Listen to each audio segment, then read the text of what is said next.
आपका लीडर कैसा होना चाहिए? जो लीडर है, जो लीड कर रहा है मुल्क को या घर को, यानी कि घर का जो बड़ा है, जाहिर है वो भी घर को लीड कर रहा होता है।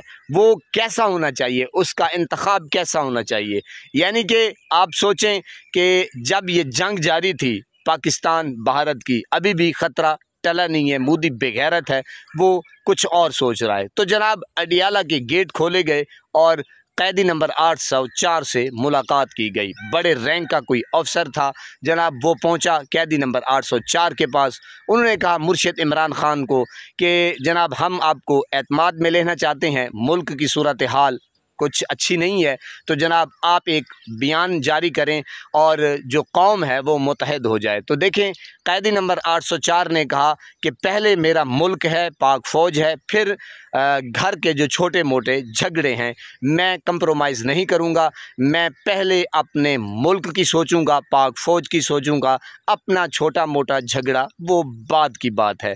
तो जनाब पहले, इससे पहले पूछा गया नवाज शरीफ से, हिंदवाने के सिर वाले से, यानी कि उसे कहा गया कि जनाब आपको बयान दे, मरियम दे और शबाजू दे। तो जनाब उन्होंने कहा नहीं नहीं, हमारी तो यारी है, हम साड़ियाँ पेश करते हैं, हम फलां पेश करते हैं, हमारे तो कारोबार हैं, जनाब हम बयान नहीं जारी करेंगे।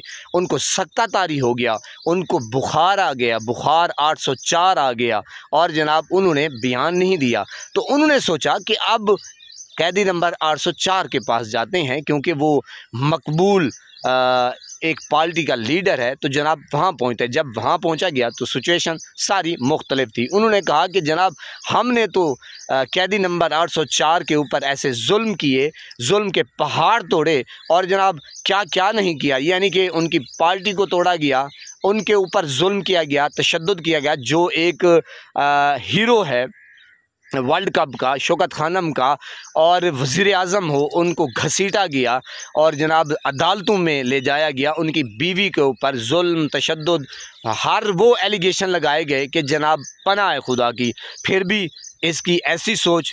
तो जनाब फिर आप अंदाज़ा लगाएं कि तहरीक इंसाफ को तोड़ा गया और चादर चार दीवारी का तकद्दुस पामाल किया गया। बहनों, बेटियों, माँओं, बहनों, बुज़ुर्गों को, बच्चों को, नौजवानों को जिस तरीके से जेलों में डाला गया अभी भी आपके सामने है, और डी चौक के ऊपर जो जुल्म किया गया वो भी आपके सामने है। फिर भी मुर्शिद ने कहा कि नहीं, पहले मेरा मुल्क, बाद में घर के जो छोटे मोटे झगड़े हैं। तो जनाब कैदी नंबर 804 के साथ उन्होंने बड़ी शर्मिंदगी के साथ, यानी कि ये कहा कि हम जनाब आपकी रिहाई का कोई बंदोबस्त करते हैं।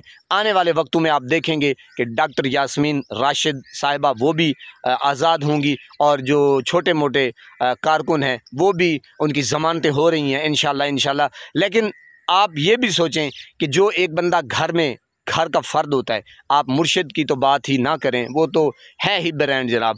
तो घर को जो चला रहा होता है उसकी सोच कैसे होती है, झगड़ालू किस्म का होता है या जनाब वो घर को लेकर चल रहा होता है, उसकी कामयाबी के लिए क्या क्या कोशिश करता है। तो जनाब ऐसा आप बनने की कोशिश करें और इंशाल्लाह वो दिन दूर नहीं कि जब मुर्शिद इमरान खान आएंगे, बहुत जल्द आएंगे। लेकिन ये और बात भी करता चलूँ कि हिंदवाने के सिर वाला जो ये करप्ट टोला है, तो जनाब उनको आप देख रहे हैं कि जनाब अब वो क्या कर रहे हैं कि जनाब जो पूरा, यानी कि जंग का पूरा मैप था वो नवाज शरीफ ने यानी कि अपने हाथों से लिखा। पता नहीं ये हेलीकॉप्टर में बैठ के, हेलीकॉप्टर में, यानी कि वो C-10C G-10C में त्यारे में बैठ के पता नहीं इसने मिसाइल दागे हैं जो डरता है, जेल से डरता है, ये लंदन भाग जाता है। और शहबाज शरीफ कहता है कि नहीं, ये आर्मी चीफ ने किया है, यानी कि ये क्रेडिट लेने की कोशिश कर रहे हैं। और मुर्शिद इमरान खान क्या कहता है कि पहले मेरा मुल्क, फिर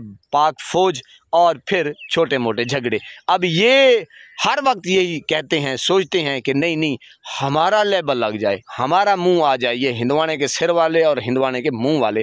तो लीडर ऐसा होना चाहिए जो मुल्क की सोचे, अवाम की सोचे। अल्लाह पाक आपको सलामत रखे, सबस्ता फूलों की तरह महकता हुआ रखे। नमाज 5 वक्त अदा किया करें, वालिदैन की खिदमत करते रहा करें, हमसायों करके ख़ास ख्याल हमेशा हमेशा हक़ और सच की आवाज़ को बुलंद करते रहा करें। जहाँ देखें किसी के साथ जुल्म ज़्यादती, वहीं पर अपने होने का सबूत दीजिए। अल्लाह ने